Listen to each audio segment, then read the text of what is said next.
Singapore. Cheers. So cheers! Oh my god, that was way too many noodles.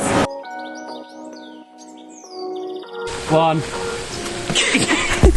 Let's go to Little India. Wow. Welcome to X Factor. Good afternoon, guys, from the chewing gum free city-state utopia that is Singapore. We arrived here a couple of days ago from Manila. It is now, as of May, if you are vaccinated, you don't need a COVID test upon arrival. We actually came here 3 years ago and done the place no justice, so we thought we need to come back and make a much better video over the next 48 hours, and what better way to start than here in the tourist hub that is Marina Bay. Of course, getting into Singapore is ridiculously efficient. You just have to fill in your details and get a pass that they send direct to your email. So smooth, so quick, and of course, we want to see the merlion first. It's actually super interesting because the merlion was named after the ancient name of Singapore, which was Singapura. It meant lion, kind of the lion city. Although this is a lion mermaid, apparently the prince saw it in the river, in the sea. Who knows if that's true? There actually isn't any native lions here in Singapore, but it's pretty cool, and everyone stands over there. Yeah, why does everyone stand here when here we get the full view of everything to ourselves?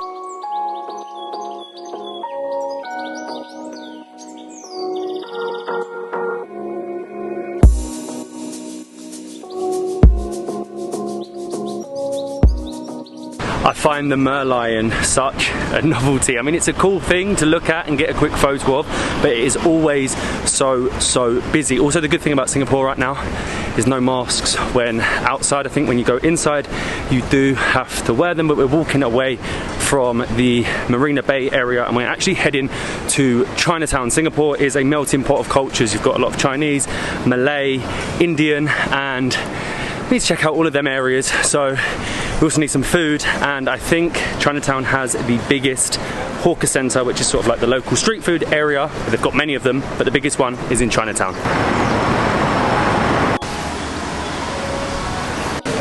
Welcome to Chinatown.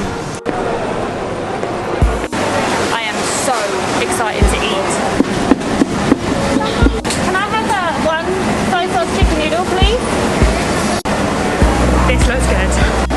Had to get something special. Only in Singapore you need to have a tiger to go with your food at a hawker centre. So we have come to Chinatown specifically to come to the Chinatown market, the hawker centre here, which is basically a street food centre to have one specific dish where a guy has 30 years of experience, and it became famous because it is the only hawker centre or street food in the world to have a Michelin star. So this is the cheapest Michelin star meal in the world. This cost me 4 Singaporean dollars, and this is probably the cheapest tiger I'm going to have the whole time out here.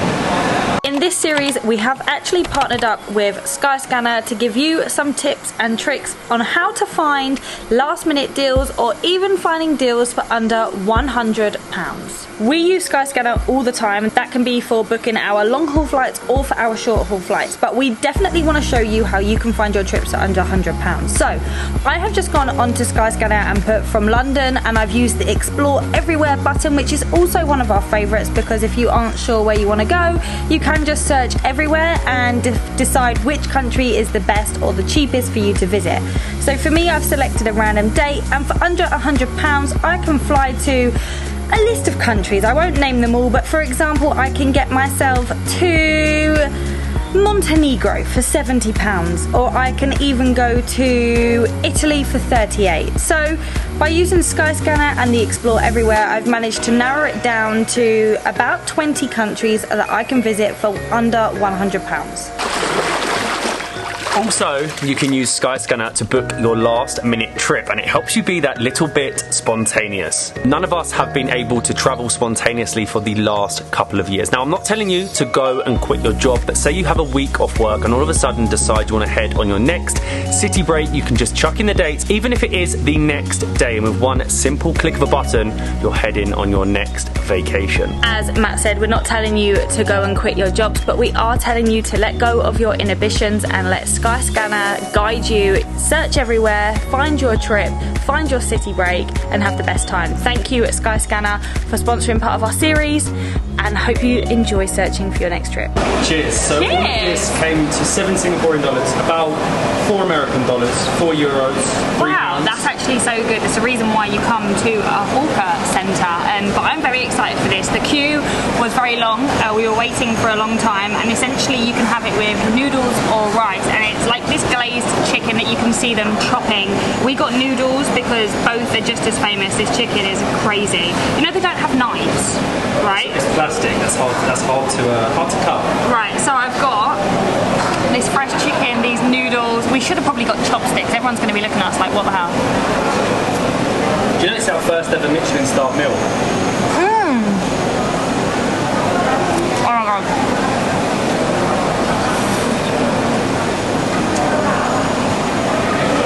Wow. It's most famous for its soya bean and the soya sauce that's in there. It's incredibly sweet. The chicken is so soft, and there's like a really glaze to it. And the noodles are really nice too.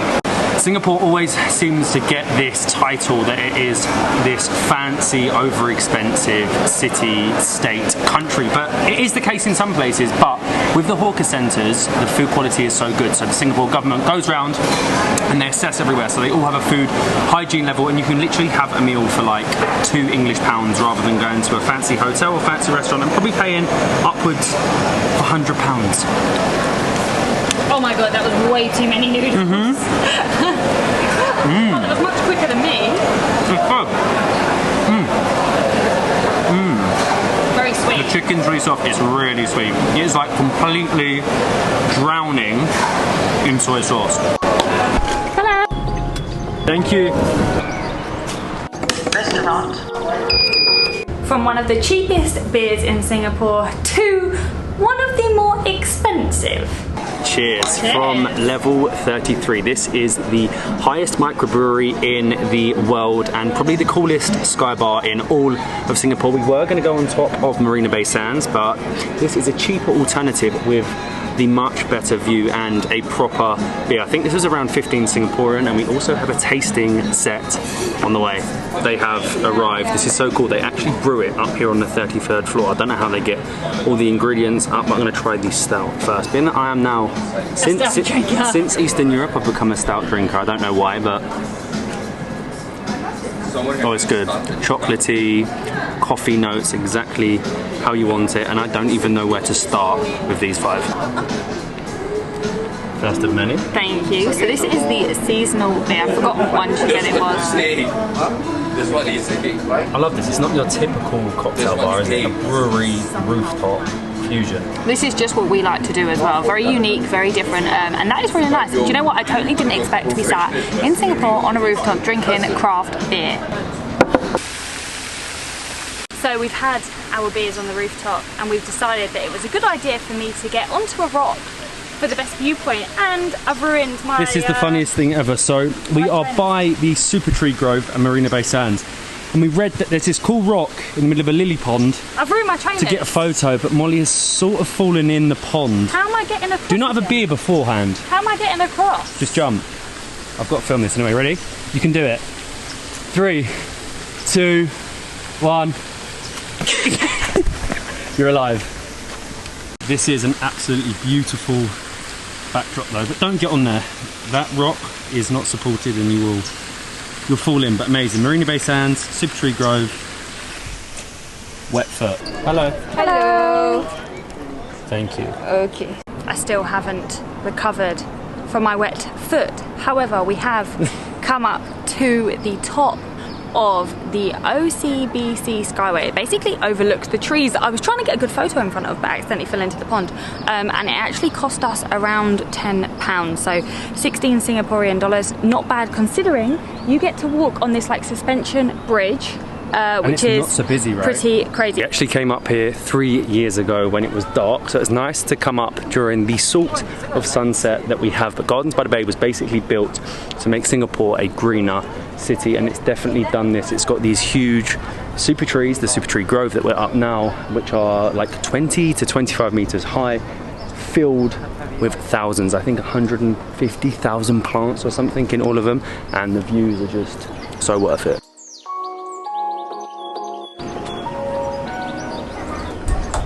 From the top to the bottom. We're currently waiting for the light show that starts in about half an hour. The sun is setting, the lights are starting to come on, and there is a big crowd gathering behind us. I'm sat on grass as well. How everyone's got a mat. Yeah, everyone's got a towel, and we're sat on we're getting muddy grass.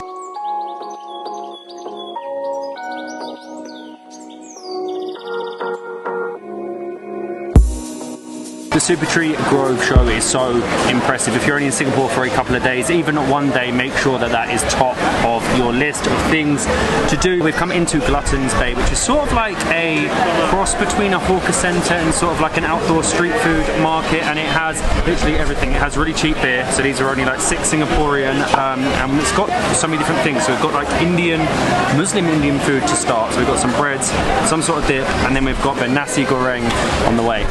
It's nice to try all the cultures here in Singapore. It literally shows the mix. You could have like 3 different cultures in one night. And it's very good. Only in Singapore are you going to have a naan, Indian food to start, and then a nasi goreng. Oh, that egg looks so good.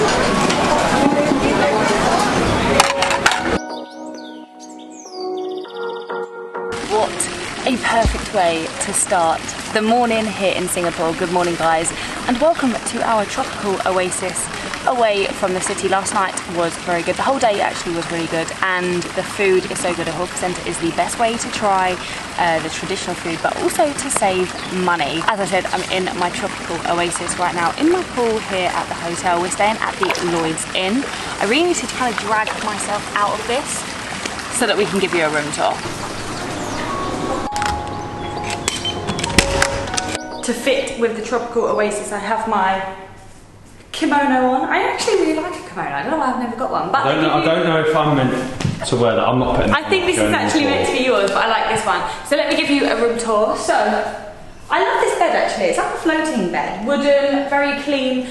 I can't tell you how high the ceilings are. Can't touch them. They are unbelievably high. We have a smart TV, our kettle, our fridge, storage, and then oh my god, which way? This way. This way? This way.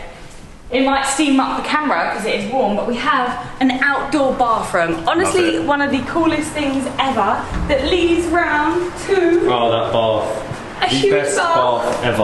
I love the fact you have this little awning as well that you can twist round, and then everything's so tropical. I love it. You come back in because it's like a 360, and we have stairs that lead to a secret desk, which is where I will obviously be spending my time. We're actually staying in such a nice residential area here in Singapore. We're in between Orchard Road, which is like the high-end shopping mall street, and Clarke Quay, which is on the riverside, which is sort of like a nightlife area. So it's sort of the perfect location, and included in your stay, you get a coupon to a local coffee shop to get your morning coffee and a pastry. Let's go to Little India.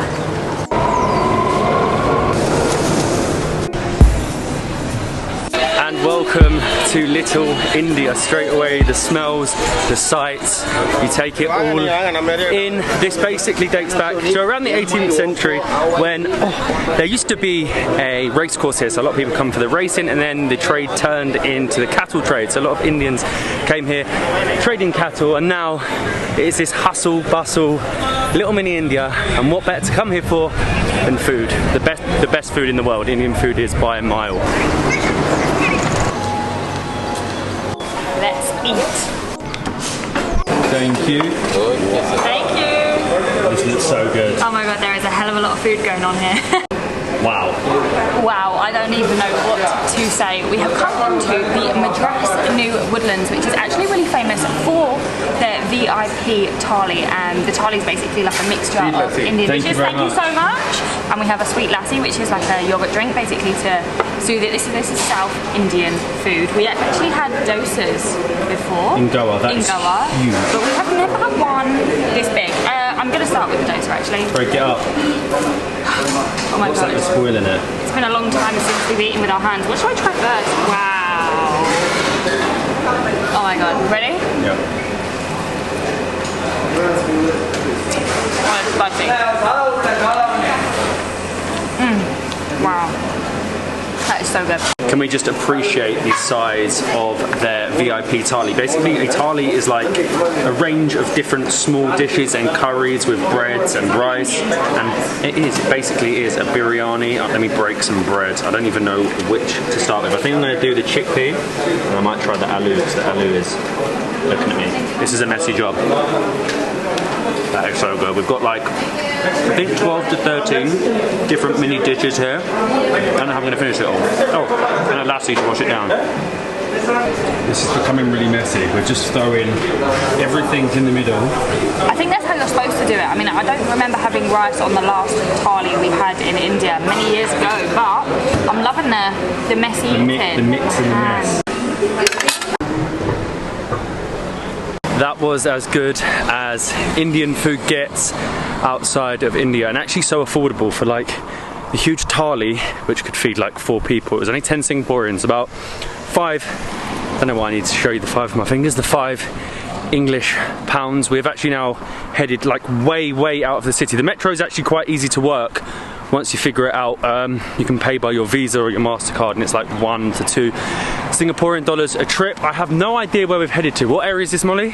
Oh, don't ask me. We have no idea. We're well out of, as you can see, there's not one skyscraper in sight. We've headed all this way to play with some axes.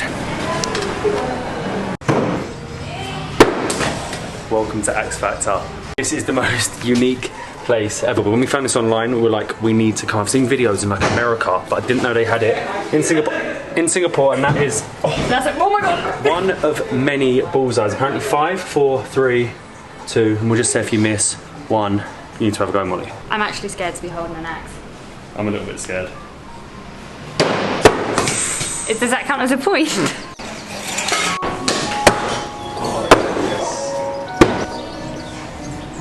I mean, I totally did not expect to be throwing axes here in Singapore. They even have a bar, but I'm not sure if that's the right idea for me. And Matt is just hitting bullseyes left, right and centre. Bullseye, I'm showing off. That's a point. Is it? That's a point. I think it's a point. This is actually the harder board. That's the harder board anyway, to be fair. Oh, is it? Yeah, that's why I got 1 point, Matt got a bullseye. But yeah, this is definitely harder. Ready? What do you want? Bullseye? Yeah. Bullseye. Not quite.